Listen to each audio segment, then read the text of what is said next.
नमस्कार, मी मनीषा जयप्रकाश. आपण पाहत आहात लोकसंदेश न्यूज. पाहूया आजच्या सविस्तर घडामोडी. धोम धरण व्यवस्थापनाच्या अत्यंत बेजबाबदार आणि गलथान कारभारामुळे पुन्हा एकदा सिंचन विभागाचे हस्ते झाले आहे.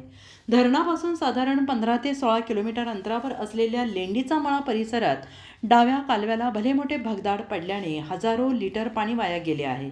या घटनेमुळे शासनाचे लाखो रुपयांचे आर्थिक नुकसान झालेले असून याला सर्वस्वी जबाबदार असलेल्या उपअभियंता आणि शाखा अभियंता यांच्यावर कारवाई करण्याची मागणी जोर धरू लागली आहे. 1972 साली कोट्यवधी रुपये खर्चून बांधलेले हे धरण आज प्रशासनाच्या भ्रष्ट नीतीमुळे धोक्यात आले आहे. डाव्या कालव्यातून 565 क्युसेक्स पाणी वेगाने वाहत असताना कालव्याची डागडुजी केवळ कागदावरच मर्यादित असल्याचे या घटनेवरून स्पष्ट झाले आहे.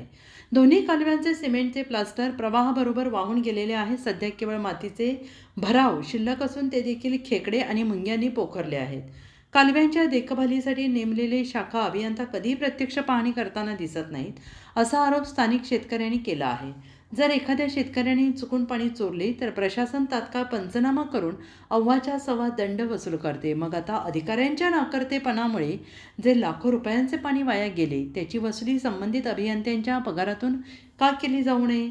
जिल्ह्याचे कार्यकारी अभियंता यावर योग्य न्यायनिवाडा करणार का, असा संतप्त सवाल शेतकरी बांधवांकडून उपस्थित केला जातो आहे. या प्रकरणाची सखोल चौकशी व्हावी, दोषी अधिकाऱ्यांवर कडक कारवाई व्हावी, यासाठी शेतकरी संघटना आता आक्रमक पावित्र्यात आहेत. सातारा वाई प्रतिनिधी प्रवीण नवघरे यांचा रिपोर्ट.